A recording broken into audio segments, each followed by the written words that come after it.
उनके साथवा हम लोग थे 10-10 साल 15-15 साल। हमारा राष्ट्रीय अध्यक्ष अपनी जवानी का सबसे कीमती समय 19.5 साल दे दिए। कहाँ आँखिया में रतौंधी हो गया है कि मोतियाबिंद हो गया? अगर हो गया तो आओ ऑपरेशन करवा देते हैं, हम फ्री में ऑपरेशन करवा काम करेंगे। लेकिन चंद दलाल, चंद नेता नहीं चाहते किसी गरीब का बेटा राजनीति में आए, नहीं चाहते किसी कोई गरीब का बेटा चुनाव लड़ा। जान लीजिए, और 15 साल जो चुनाव लड़ाए वो क्या करने के लिए लड़ाते? वो भी तो राजभर समाज का वोट काटने के लिए लड़ाते थे ना। तमाम पार्टियों में राजभर समाज विधायक मंत्री थे, उनको हराने के लिए वो खुद ही लड़ते थे।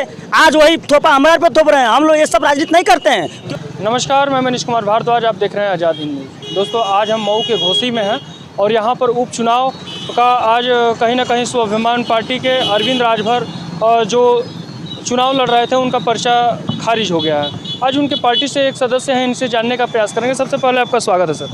जी, आपके चैनल के माध्यम से जितना श्रोता जुड़े हैं उनको भी हमारे तरफ से हार्दिक स्वागत, अभिनंदन वंदन है, और आपका भी हार्दिक स्वागत, अभिनंदन। जी, अपना परिचय बता दें। जी, परिचय की कड़ी में मैं बता देना चाहता हूँ। मेरा नाम लल्लन राजभर है और मैं सुहेलदेव स्वाभिमान पार्टी का प्रदेश प्रवक्ता हूँ। अच्छा, पर्चा खारिज हो गया है आपके प्रत्याशी का, क्या कहेंगे इसमें? जी, पर्चा खारिज करा दिया गया है।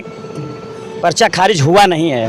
सत्ता के दबाव में और बाहुबल के दबाव में, धनबल के दबाव में पर्चा हमारे प्रत्याशी का खारिज करा दिया गया। हमारा प्रत्याशी बहुत गरीब है।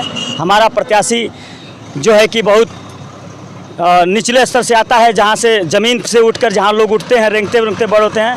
क्योंकि हमारे सुहेलदेव स्वाभिमान पार्टी का ये नीति है कि हम लोग कार्यकर्ता को चुनाव लड़ाएंगे, और जो कार्यकर्ता पार्टी के लिए, समाज के लिए कुछ करने की जज्बा रखता है उसको चुनाव लड़ाकर सदन में भेजने का काम करेंगे। लेकिन चंद दलाल, चंद नेता नहीं चाहते किसी गरीब का बेटा राजनीति में आए, नहीं चाहते किसी कोई गरीब का बेटा चुनाव लड़कर सदन में जाए, दबे कुचले शोषित वंचितों की आवाज़ को बुलंद करे। ये लोग नहीं। जिम्मेदार किसको मानते हैं? जिम्मेदारी देखिए, सीधा जिम्मेदारी ओम प्रकाश राजभर और दारा सिंह चौहान की है। क्योंकि ये लोग जब से प्रत्याशी, कल हम लोग पर्चा दाखिला किए थे और सुहेलदेव स्वाभिमान पार्टी के बढ़ते हुए जनाधार को देखकर एकदम डिस्टर्ब हो गए थे कि अगर अरविंद राजभर सुहेलदेव स्वाभिमान पार्टी से अगर चुनाव लड़ गया तो यह जानते थे कि उसको जीतने से कोई दुनिया की ताकत नहीं रोक सकती थी। लोगों का कहना ये भी है, कुछ लोग ये कह रहे हैं कि आप लोग ओम प्रकाश राजभर की वोट काटने के लिए लड़ा रहे हैं, ऐसा कुछ नहीं है, आप लोग कभी जीत नहीं पाएंगे। अच्छा, बहुत बढ़िया सवाल किया आपने पत्रकार महोदय। मैं बता देना चाहता हूँ आपको कि 15 साल खुद उनको हरदी नहीं लगी, पहली बात जान लीजिए। और 15 साल जो चुनाव लड़ाए वो क्या करने के लिए लड़ाते? वो भी तो राजभर समाज का वोट काटने के लिए लड़ाते थे ना। तमाम पार्टियों में राजभर समाज विधायक मंत्री थे, उनको हराने के लिए वो खुद ही लड़ते थे। आज वही थोपा हमारे पर थोप रहे हैं। हम लोग ये सब राजनीति नहीं करते हैं कि ओम प्रकाश राजभर का वोट काटने के लिए।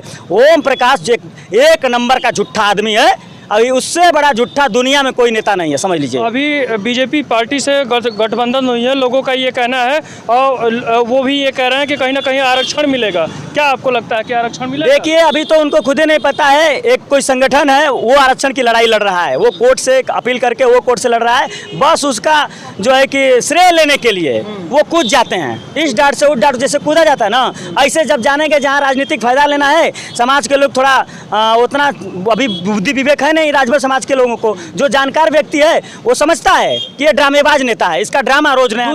दूध मुहा बच्चा भी कह रहे हैं लोग, कहीं ना कहीं। अभी इंटरव्यू हुआ, कोई एक चैनल पर बताया गया कि दूध मुहा बच्चे हैं, अभी तो 1 महीने के हैं, वो लोग क्या करेंगे? अच्छा, उनके साथवा हम लोग थे 10-10 साल 15-15 साल। हमारा राष्ट्रीय अध्यक्ष अपनी जवानी का सबसे कीमती समय 19.5 साल दे दिए। कहाँ आँखिया में रतौंधी हो गया है कि मोतियाबिंद हो गया? अगर हो गया तो आओ ऑपरेशन करवा देते हैं, हम फ्री में ऑपरेशन करवा देते हैं। अरे, सरकार की योजना चली है, वो क्या बोलते हैं, कौन कार्ड पे होता है? आयुष्मान कार्ड पे जाओ, फ्री में यार मोतियाबिंद का ऑपरेशन करवा लो। नहीं पहचान रहे हो क्या लल्लन राजभर को? नहीं पहचान रहे हो महेंद्र राजभर को? नहीं पहचान रहे हो आप अरविंद राजभर को? नहीं पहचान रहे हो चंद्रशेखर राजभर को? नहीं पहचान रहे हो लालजी राजभर को? नहीं पहचान रहे हो अभित सिंह चौहान को? नहीं पहचान रहे हो आप मनोज राजभर को? कैसी बात करते हो आप लोग? जो लोग कह रहे हैं ना, उनके आंख में ऐसी मोतियाबिंद हो गई है जिसका ऑपरेशन हमको लगता है कि दुनिया के किसी कोने में नहीं हो सकता है। अच्छा, आगे क्या रणनीति आप लोगों का क्या रहेगा? जैसे अगर मान लीजिए ये तो पर्चा खारिज हो गया, अब क्या करेंगे? देखिए, हम अपने नौजवान साथी, नौजवान कार्यकर्ताओं से और अपने राजभर समाज से हाथ जोड़ के निवेदन करना चाहते हैं कि आए राजभर समाज, आपका बेटा अरविंद राजभर जो एक गरीब परिवार से आता है, जिसका बाप मजदूर है, ऐसे गरीब परिवार को उठाकर हम लोग चुनाव लड़ा रहे थे और सदन तक भेजने का काम करने का प्रयास कर रहे थे, उस प्रयास को कुछ धनबल बाहुबल के लोग रोकने का काम किए हैं। आप ईवीएम के माध्यम से इनका बखूबी जवाब 5 तारीख को दीजिएगा, ताकि इनको एहसास हो जाए कि गरीब को रोकने का मतलब क्या होता है। मैं सभी गरीब नौजवान साथियों से और अपने बड़े छोटे बड़े बुजुर्ग दादाओं से निवेदन करना चाहता हूं, नहीं तो आने वाले समय में आपका भी बेटी बेटा, आपका भी नाती पोता राजनीतिक क्षेत्र में आने का काम करेगा, तो ऐसे ही धनबल का प्रयोग करके उसे भी रोका जाएगा, उसे भी रास्ते से हटाने का काम किया जाएगा, उसका भी पर्चा खारिज कराया जाएगा। इसलिए इस बात को ध्यान में रखकर एक दबाओ बटन, 2 बेईमानों को भगाओ, ये इस नारे के साथ घोसी उपचुनाव में 2 बेईमान को बाहर करने की ज़रूरत है। अभी ओम प्रकाश राजभर के बारे में आप क्या सोचते हैं, स्वाभिमान पार्टी के बारे में आप क्या सोचते हैं, भैया के बारे में आप क्या सोचते हैं, कमेंट में ज़रूर बताएं। खैर, इस वीडियो में इतना ही। आगे जो भी अपडेट होगी आपको दिखाते रहेंगे। मैं मनीष कुमार भारद्वाज, धन्यवाद।